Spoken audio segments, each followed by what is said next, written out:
You know, there's a whole bunch of things that I sort of say people can do to make his life worse. And the first one is, don't go to teacher training. Do not go to a Bikram teacher training. Do not send students to Bikram teacher training, because that's where he makes his money still.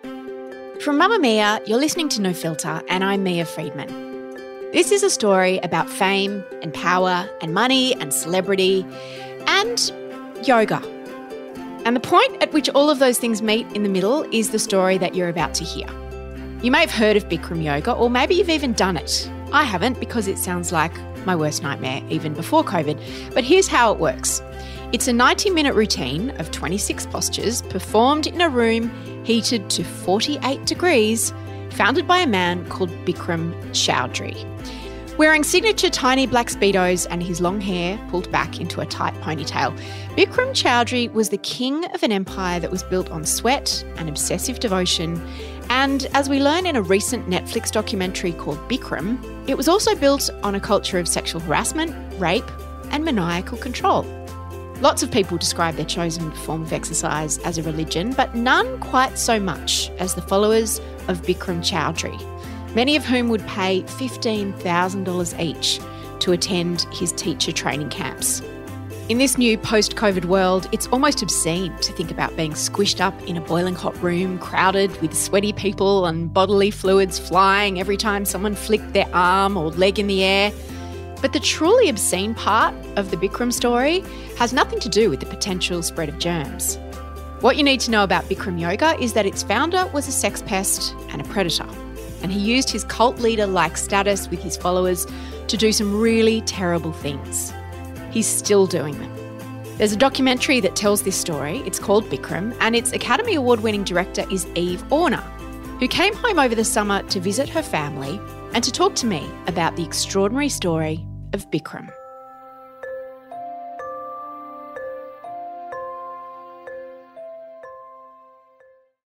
Bikram Choudhury is a yoga guru. He's originally from India, from Calcutta. He came to America in the early 70s, and he brought a unique, distinct style of yoga to America, which was 26x2 postures, repeated twice. It's a 90-minute sequence, and he introduced great heat when you did the sequence. So the rooms in which he taught were about 100 to 110 degrees, and it caught on like wildfire in LA, where he started it, in California in the early 70s. And it was endorsed by celebrities. He was on television shows. And over the next 20 years or so, he became a bona fide guru. He made a lot of money. He lived in Beverly Hills. He had a fleet of luxury Rolls Royces and cars. He had a young Indian wife who was brought over, who came over to India and lived with him. In case people are worried, 110 degrees Fahrenheit is about what Celsius? That's a really good question. I think it's like, God, I need my phone. It's like 35 degrees? 40 degrees. Yeah. It's really hot. If you do a hot yoga class, you know. It's like being on a beach in like, I don't know, Port Douglas in summer doing yoga. So when he came to America, was yoga already a thing? Not really. You know, I think in the early 70s in California, especially LA, there was a bit of a health, it was a health kick, and people were experimenting with, vegetarianism and healthy food and doing a lot of stretching, and, aerobics was coming in the 80s. And I think he was able to really come at a time when he was new and fresh and brought something new. And after that, a lot of yoga came, but his was incredibly popular, and then it spread around the world. Bikram yoga was all around the world. Did it become popular because of celebrities? Because when we talk about the early 70s, I remember my grandmother, she was a bit of a hippie and a bit alternative, and she was doing yoga in the 70s. But you're right, it was very kind of alternate and a bit sort of hippie and new agey, with sort of the Shirley MacLaines in Hollywood, those kind of people. Was it true that he sort of built his fame and reputation through celebrities? Because there was no social media back then, obviously. Yeah, it was very word of mouth, and he was operating originally from like a basement in Beverly Hills. And, I think one celebrity with a big mouth came and then brought someone else and brought someone else. And, actresses and models and dancers were always looking to have, better bodies and to look better. And yoga makes you feel and look better, and I think it worked. And I think people got results. They lost weight, they got leaner, they felt better, because it is on a lot of levels a really good practice. And so it did catch on it caught on like wildfire, and it had an enormous amount of celebrity endorsements, again, as you say, before social media. Yeah. In your documentary, you show a lot of celebrities going on talk shows and talking about it, and then he starts to go on talk shows because he's very charismatic, wasn't he?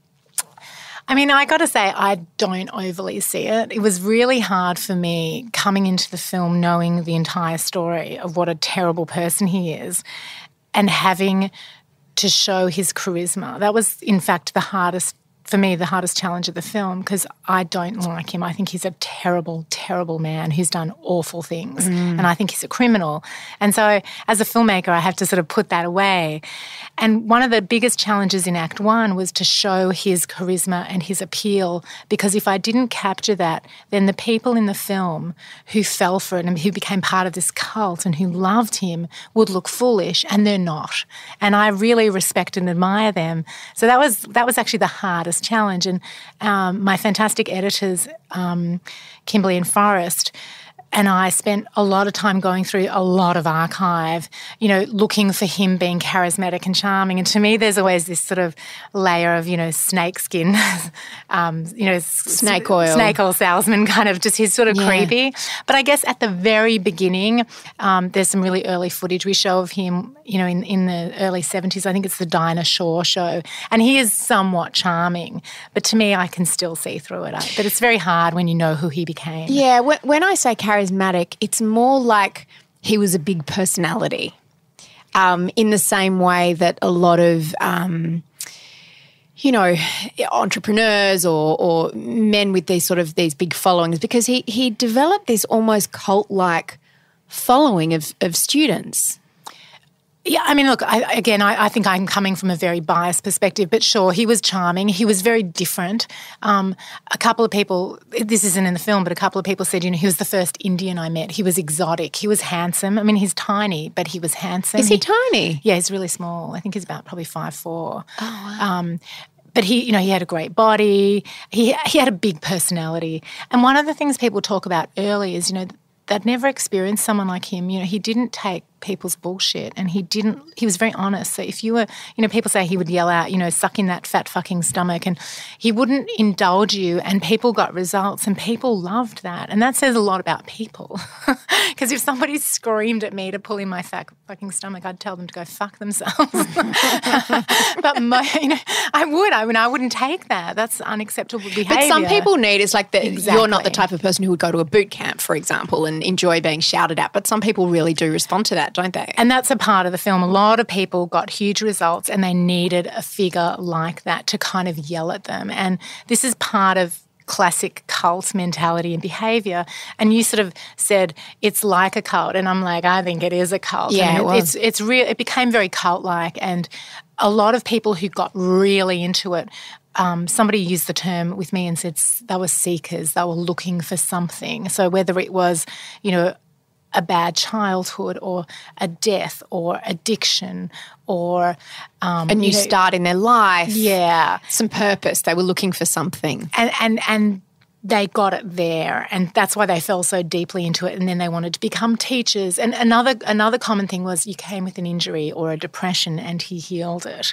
And so you felt grateful and beholden to the power of this sequence. And so people got really, really into it, and that's when the manipulation starts. A lot of your film and a lot of his story focuses on the teacher training, this thing that happens. Can you explain how teacher training worked and how he essentially used that as almost a pyramid scheme? Yeah, this is the pretty sinister part of it, and teachers training still goes on today, which is incredibly shocking.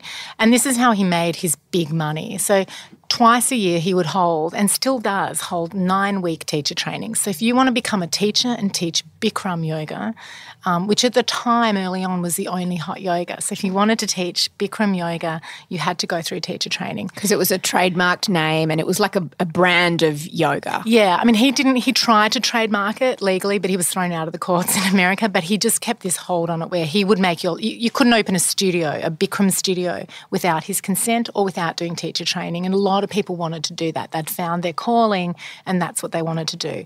So it's 9 weeks.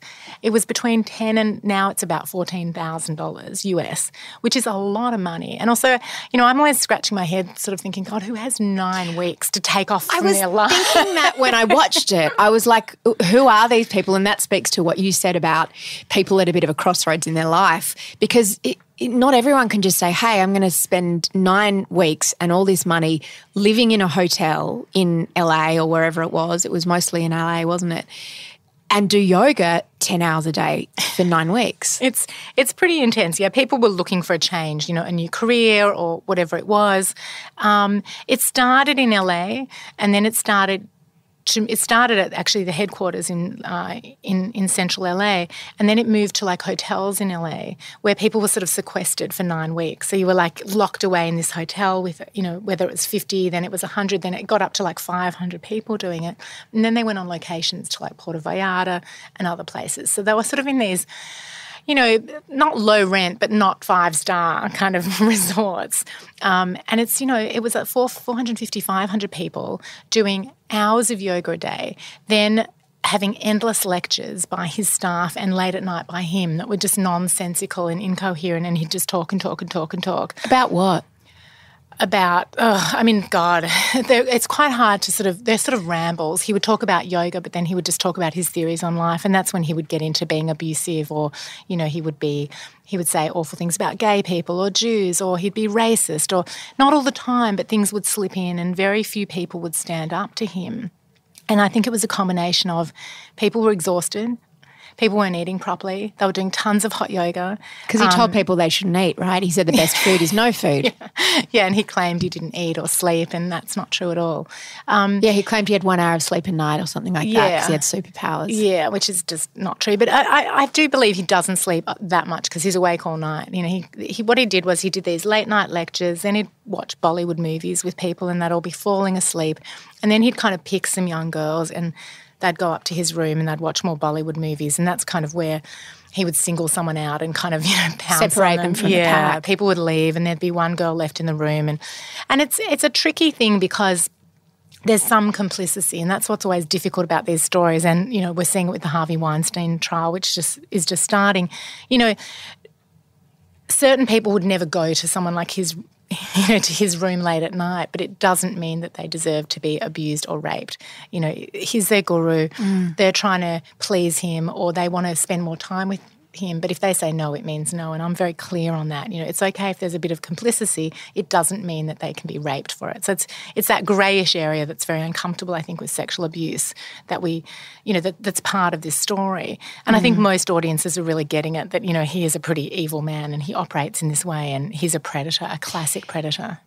I'm glad you said that, because I thought that it was really interesting that the women that you spoke to in the documentary were very honest about, one of them, after he raped her, went over and gave him a kiss on the forehead, and then she was staying at his house with his family and then sort of went the next day as if nothing had happened. But she'd said very clearly, no, I don't want to do this.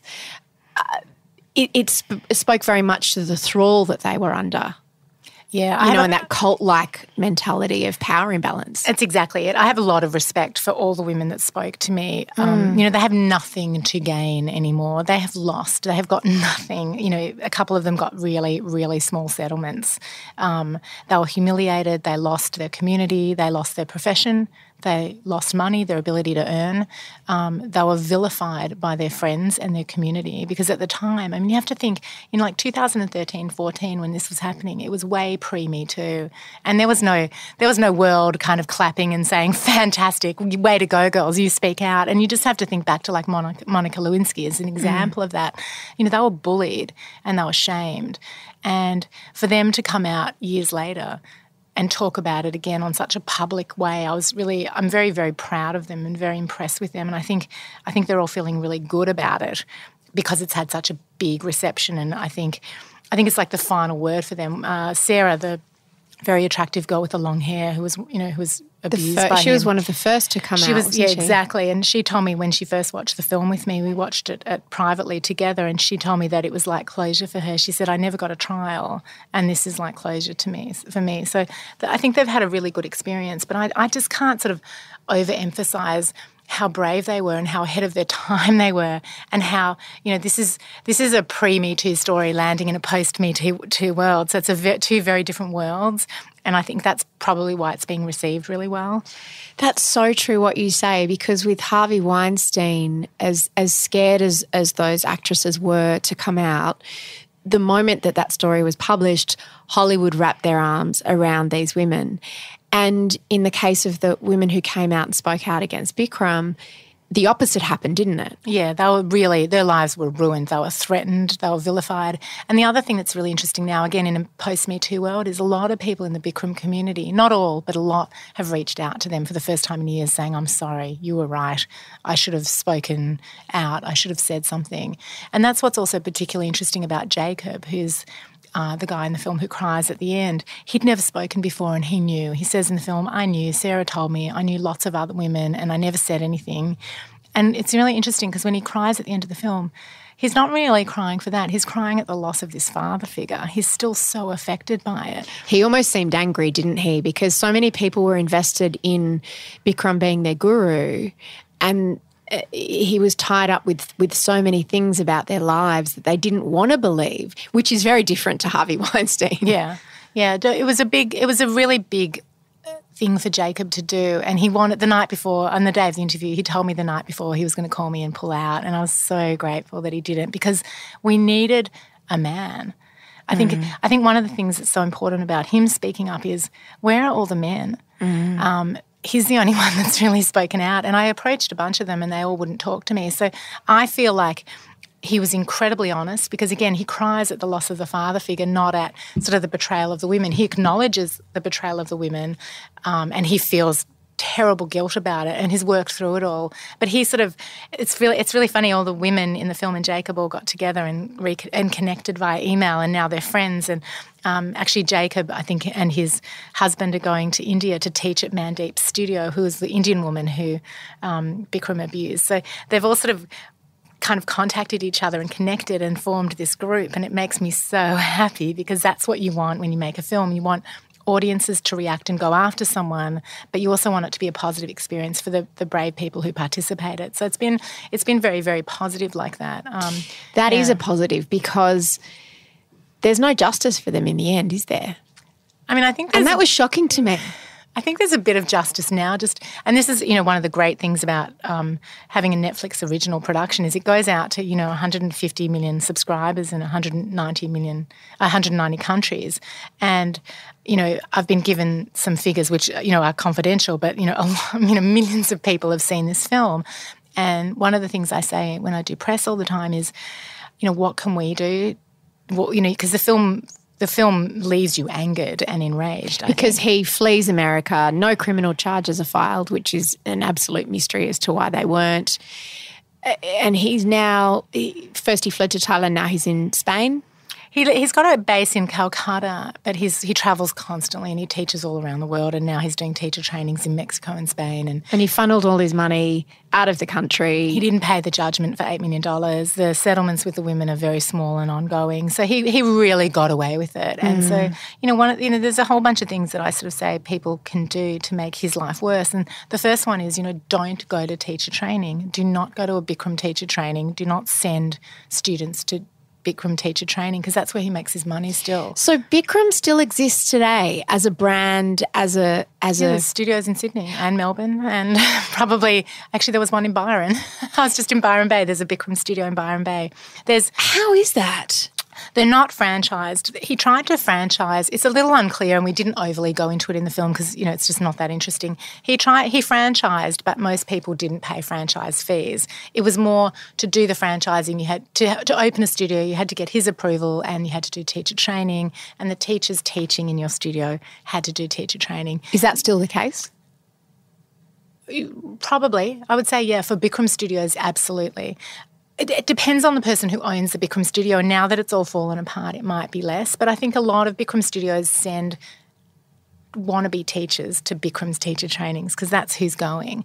And he still makes millions of dollars a year on it, because even if it's a couple of hundred people and they're all paying $10,000 to $14,000, you do the math. He's making a lot of money still. And in the heyday, he was making a lot of money. And he doesn't pay a lot of his staff in teacher training. They're all volunteers, which is baffling to me. But they just want to please the guru. So he had this whole kind of scheme going. But one of the things that's happening a lot in LA particularly, it's happening throughout Europe and the UK, is you're seeing a lot of more generic hot yoga studios springing up, whether it's Hot 8 or, they've got there's Moda Yoga. There's a lot of, it can be as simple as, Surrey Hills Yoga here in Sydney. Hot yoga is a generic term that no one owns, right? Exactly. And so the thing to do is to take Bikram off the name of your business, because he is, essentially a criminal and an alleged rapist and a very bad man. Why would you want that name on your studio? But a lot of owners are digging in deep, and saying, we want to keep the name. We're not associated with him. It has nothing to do with him. But it's like, well, the name is on your business. So what do you think? It's like calling the Weinstein School of Film and Television. Yeah. Or female grooming or something. But what's interesting... Weinstein Beauty Academy. Yeah, exactly. Modelling agency. Yeah. Yeah. But I think... I'm aware of about 30 Bikram studios around the world since the film came out just like a month ago that has announced, but via email blasts, that they're changing their names. Because it's not good for business, is it? And that's what's happened with the film. A lot of Bikram studios are losing clients. People aren't going anymore. They're going to alternate studios. They're getting kind of abusive emails. They're being asked why they're associated with this guy. So the film's had some impact. He's apparently furious. He's pissed with me, which is fine by me. And a number of people are. But I think the response has been overwhelmingly positive, and I think there's been a real move away from him. And that's sort of the power of having such a wide release. Yoga studios changing their names, hopefully the next teacher training will be cancelled or will just shrink, because no one should be going to his teacher trainings. There are alternates. And his life should be made smaller. He travels the world, and I keep saying to people, if you see him in an airport, if you see him walking down the street, tell him what you think of him. Make his life hell, because he's made life hell for a lot of women. How did you come to this subject, Eva? You've won Academy Awards, you've won Emmys. How do you choose your next project? This one kind of chose me. Somebody brought it to me, actually, an English company called Pulse out of the UK, out of London. They saw a development executive there saw a previous film, Chasing Asylum, which is a film very dear to my heart. About Australian asylum seekers. Yeah. So they saw that at the London Film Festival and contacted me and said, we want to do something with you. And the development executive threw a couple of things at me. And one was, this, and it was just really, a couple of lines. And I knew a little about him. I knew he'd done some bad things. That was kind of it. And so I did like a quick Google kind of search, and I read for a few days about him, and I was like, there's a story here. And I think what appealed to me so much was, obviously the cult. People are really interested in cults and gurus and Indian gurus and yoga and health. So I thought there was something pretty wide there. But I also, what really got me was the fact that he'd gotten away with it. I just found that very, very interesting. And again, this was pre-Me Too. This was pre-Me Too. I started reading about him probably 6 to 12 months before Me Too, and we were already in production when Me Too happened. And that kind of changed everything in a way. It didn't change the film at all. It changed the way I think it landed with audiences. Had you already sold it to Netflix, or did Netflix commission it? How did that work? So I worked on sort of putting together a deck, like a treatment, with nice imagery, and we shot for 2 days in LA, a couple of interviews, and cut together a little teaser, and we took it to Netflix, and they wanted it. So they came on straight away and they fully financed it. How do you approach a subject like this, or any subject, when you're a documentary maker? Where do you start? That's a really good question. You start reading and I guess asking questions, essentially to yourself. And then I generally sort of just start looking for key characters. And the first person I reached out to was Mickey Jaffa Bowden, who was the woman who successfully sued him, who was his head of legal affairs. So I started with her, and through her came the lawyers. Through the lawyers came, the depositions, which were invaluable. And I started looking at archive online to see what was available, and there was clearly a lot. The tapes of him being deposed were shocking. Yeah. Shocking. I won't spoil it, but there's one moment that I just gasped at. Yeah. You have to watch it. I'm not going to spoil it. But it is just like the arrogance and the brazen. Oh, it was chilling, actually. He's a horrible man. And it's interesting when you do archive. I love films that are heavy in archive. And I knew going into it that this would, because it was a story set in the past. And 60% of the film is archive, which is always super challenging but really fun. And when we got the deposition footage, me and my producer spent a couple of days at my house just watching it. It was a grim couple of days because he's awful, and it was actually quite hard to watch. And we had transcripts, so we could sort of read a bit when he got too much. But he says some incredibly vile things under oath on camera. I mean, it's baffling how stupid he is when you think about it like that. But yeah, so the big challenge is getting good footage, and I knew pretty early on that there seemed to be a lot of good footage of him from very early on to sort of later deteriorating into this really appalling person. All the footage that you got of teacher training and him talking to people, I loved that image that you had of him with everyone in this hot room and they're all sweating at teacher training, and he's got this air conditioner behind him blowing cool air down his back while he sits on this literally a throne at the front of the room. Where did you get all that material from? It's really hard to sort of talk too freely about how you get archive because it's sort of a trick of the trade. And, we have an amazing archivist that we worked with. Our assistant editor was tireless, looking in sort of, I don't know, not dark web, but the equivalent kind of things online. And you reach out to, you go wide, you talk to anyone, whoever came in contact with him, and you just talk and talk and talk, and people are like, oh, there's some footage that this person shot, and you look under every rock and you find things. But that was a great example, and that's one of my favourite parts in the film. Everyone's, and it's such a testament to the power of a cult and a leader when everyone's sweating and dying in a 40-degree room, and he's sitting on this inflatable orange throne in his Speedo above them all, and he's got a personal air conditioning blowing on him, and nobody ever said anything. And again, I think you and I might have looked at that and just thought, well, that's kind of bullshit. But people were into the practice and people were getting a lot out of it, and you can't overlook that. They weren't there to criticise him; they were there for their practice. And they were exhausted, very hot and hungry. Yeah, it's hard to argue when you're just falling to pieces. It's hard. I mean, I don't know. Have you ever done a Bikram class or a hot yoga class? Never. I can't think of anything worse than bathing in the sweat of strangers. I used to do yoga, but the part of me that always the part of it that bothered me the most, I used to do Ashtanga, is when they'd come and adjust you, and like the instructor would be sweaty, and then they'd kind of lie on you and you would be sweaty, and it was just like, this is gross. I will say I was never into it, and about 20 years ago when I was living in Melbourne, somebody said, do you want to come to a Bikram class? And I saw a picture of him and I kind of went, ugh, it's not for me. I just knew I didn't like, I did Hatha and Ashtanga and Iyengar, and I like that kind of yoga. But for the film, I had to obviously experience it. I had to do some classes so that I could talk to people about it. And when I approached people to be in the film, the first thing a lot of them said was, have you done any Bikram? And so I was able to say, yeah, I've done a handful of classes. And the other thing I had to do was also work out how to film it. So, I did a bunch of classes kind of watching the movements and working out, how we were going to film in a room like this. And I don't do hot yoga or Bikram yoga, but I will say it has some benefits.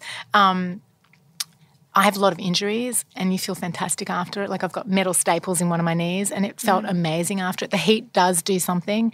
You feel good after it. It's good, but it's a big time commitment. It's a 90-minute class and, then you need a good 20, 30-minute shower. You got to wash your hair. It's not a quick exercise, and I'm busy, so I like quick, hardcore, fast, easy exercise. It's a commitment. But I do get why people would become addicted to it, and I feel like most people that do it don't do it once a week. They do it 3, 5, 7 times a week. Like Like once you're in, you're in. It's very, it appeals to sort of an A-type personality. I can see why people like it. And people who do it look good. But there is this sort of narcissism about it that I don't like, which is, wearing very little clothing, essentially underwear, looking at the mirror the whole time. It kind of creeps me out a little bit. It's not for me. It's not my style of exercise.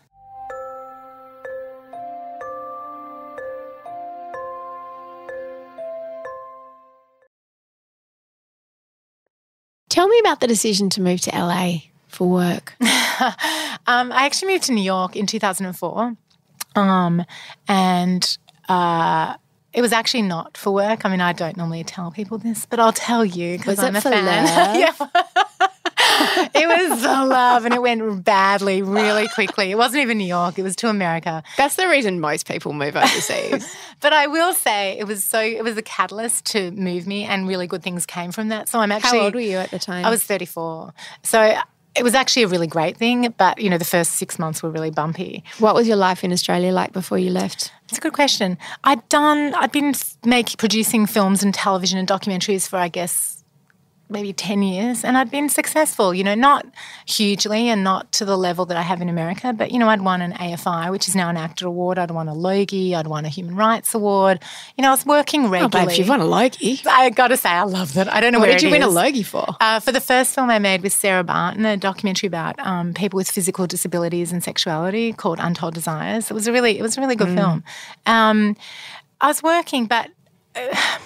I don't know. I found it tough here. I found it tough to get funding from government bodies. I still do. I got turned down by investment agencies in Australia, film investment agencies in Australia for Chasing Asylum. But you've got an Oscar and an Emmy and a bunch of other awards. I don't know what to say about it. There is a reason that I left the country, and I think if I'd stayed here, I probably would have had another career, because I don't think I could have had a sustainable living here.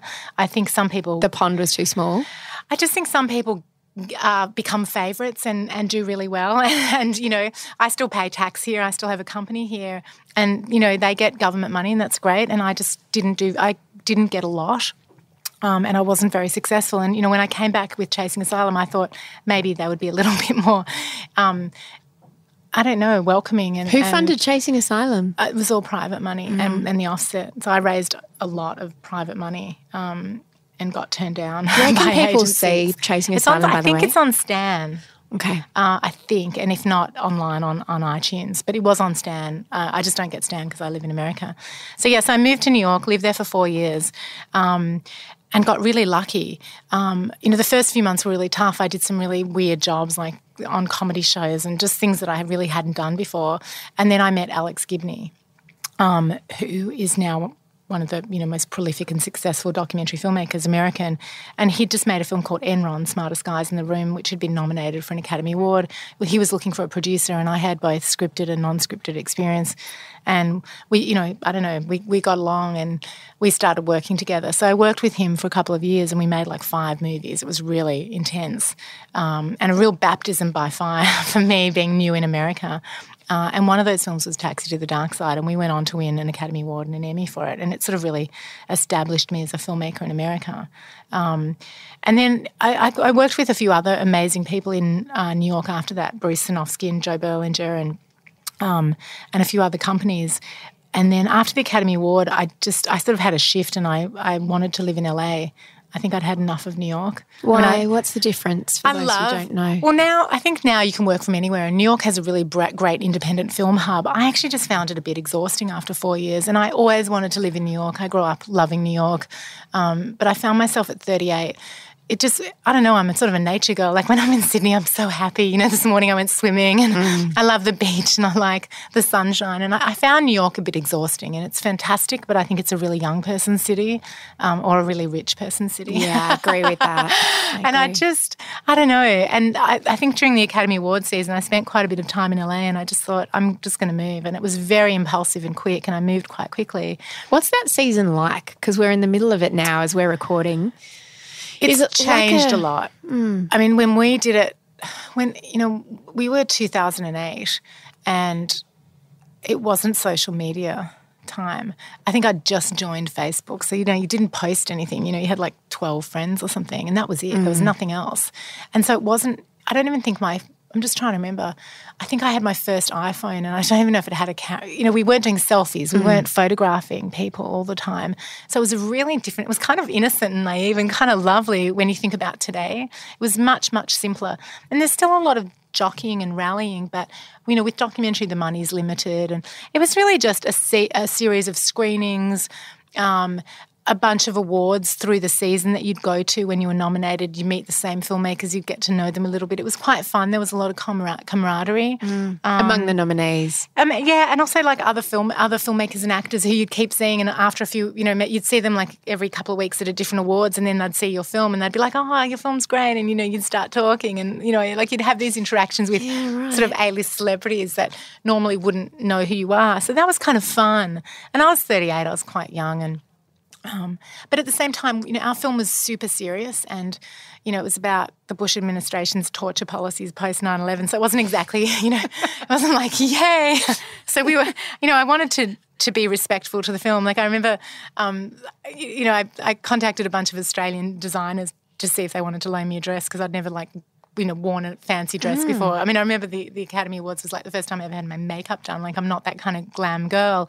And somebody sent me very kindly like this beautiful dress, but it had this really plunging neckline. And I remember thinking, I don't want to have like a nipple slip while I'm promoting a film about torture. Like it's just inappropriate. Like I just want to be a little bit more subdued. Yeah. And maybe black with a high neck. Maybe a little ruffle. So, yeah. So it was, you know, it was quite strange, the whole thing. And at the end of the day, I mean, I was at a screening of Parasite in LA a few months ago, my favourite film of the year, you know, the Korean film.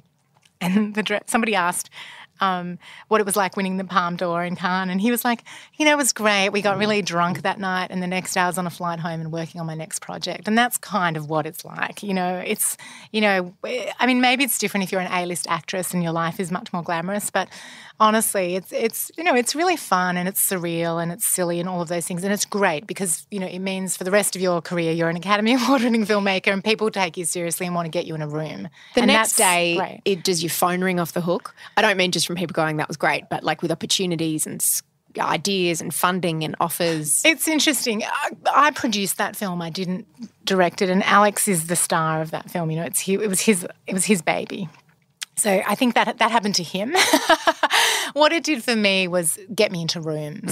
And what I turned it into was actually a directing career, because until then I'd been producing. And this is sort of a bit of a...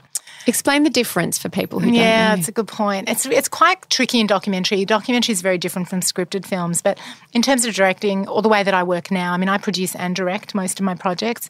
And it's, you know, projects can be brought to me or I can initiate them, but they're very much, you know, my vision, and I'll collaborate with other people, but, you know, you make it happen. It's, you know, I'm doing the filming, you know, not with a cinematographer, but, you know, I'm telling people what I want and asking questions in interviews and contacting interviewees, and, you know, I'm very hands-on and I'm there and I'm in the edit and I'm supervising the film, and it's very much sort of, I'm very collaborative, and I never say it's a film by Eva Orner. I always, you know, I think a directing and producing credit is enough. It's a very collaborative thing, and I don't want to take away from, you know, editors and cinematographers, but the film sort of starts and stops with me. It's your vision. Yeah. So, but I sort of switched from producing, which was a little more behind the scenes, even though sometimes I would interview people for Alex, and, you know, but it was very much his vision. And so I used, I guess, the momentum of winning an Academy Award to move cities and to start directing. And Chasing Asylum's Bikram's my fourth film as a director. Yeah. Explain a little bit the difference that streaming has made and on-demand TV has made for filmmakers and documentary makers. That's a really good question. I mean, it feels like it's such a good time to be a content creator, and you'd know the same thing. I mean, people want content. I mean, I feel like there's too much and I can't keep up with things, and I think I feel like there's an overload and people are feeling stressed about it. But I do believe the good stuff rises to the cream top rises and finds an audience. And I mean, what streaming has done is made it more competitive, because now everyone's really terrified of Netflix and competing and working harder, paying potentially more money and being more aggressive to get you, and making more content because they have to keep up with people like Netflix. And Netflix really disrupted everything. And I think right now is a really good time to make stuff for them because you get the biggest audience, not by 1%, not by 2%, but like, you know, an insane amount. I mean, 150 million people around the world. You know, as a documentary, you can potentially get somewhere between like 5 and 20 million people watching your film, which is extraordinary. I mean, that is a huge audience and that can have a huge impact. So it's very, very appealing. There are pros and cons. You know, when you make a film independently, you can sell it. And, you know, you can be getting sales for years and you can make more money potentially and more residuals. With Netflix, to a large degree, it's a flat fee because they buy out the world. So there's good and bad on both sides. And Netflix are getting so much that, you know, they're growing fast. They're making so much more programming. I mean, I had a really good experience working with them, and I'd work with them again in a second. To me, it's about getting people to see films, and a lot of stuff I do is about change or social impact. And so for me, there's nothing better. I mean, I'm very, very happy having such a large platform. And the thing that's really changed is, you know, I've been doing this for, God, how old am I? Old. I've been doing this for more than 30 years. And, you know, you used to go to parties and people would say, what do you do? And you say, I'm a documentary filmmaker. And people would walk away slowly, you know, back away slowly. And now, really, or they'd think National Geographic, yeah, or they'd just think David you were Attenborough. Not well. That's good, but they'd look at you like you made films about insects or something, Yeah, more yeah. brown corduroy, or you know, like nothing wrong with brown corduroy, but you know, they just thought you were daggy essentially. And now, 100% sexier now. 100% of the time, the turnaround is just unbelievable. People say. Everyone says the same thing. They say, I love documentaries. I watch documentaries all the time. All I watch on Netflix is documentaries. And so you've got to give it to Netflix that they've really turned it around. And now all these other streamers are competing. Networks are pushing harder. You know, the HBOs of the world are pushing harder because they want to keep a piece of the pie. So as a filmmaker, it's great because there's all these options, and a lot of people are bringing you content and contacting you. And I think one of the things that Bikram's really done is elevated that for me. Like it's been very, very well received, and, you know, really good things are happening because of it.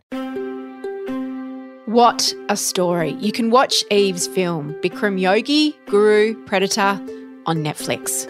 I used to do yoga. I've never done Bikram yoga, but I used to do Ashtanga yoga for a while before I got injured, like so many people did back in the early 2000s when everyone decided they were going to do yoga. Now it's more about Pilates, isn't it? But I ended up getting this injury, but I do remember very vividly the way that the instructors would come and lie on you, and you'd be covered in sweat and they would be covered in sweat, and they would come and adjust you. It was very intimate.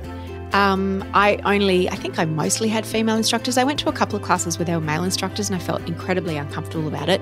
And that's even before we knew what that sort of sweat to sweat skin contact in a room could do, or even out of a room. If you enjoyed this conversation and you loved hearing about Hollywood and how films get made, go to our No Filter back catalogue and find my chat with the producer of Big Little Lies, my childhood friend, my teenage friend actually, Bruna Papandreou. She's an incredible producer and it's a cracker of an interview. You'll learn so much more about Hollywood and how it all works. Until next week, friends, take care.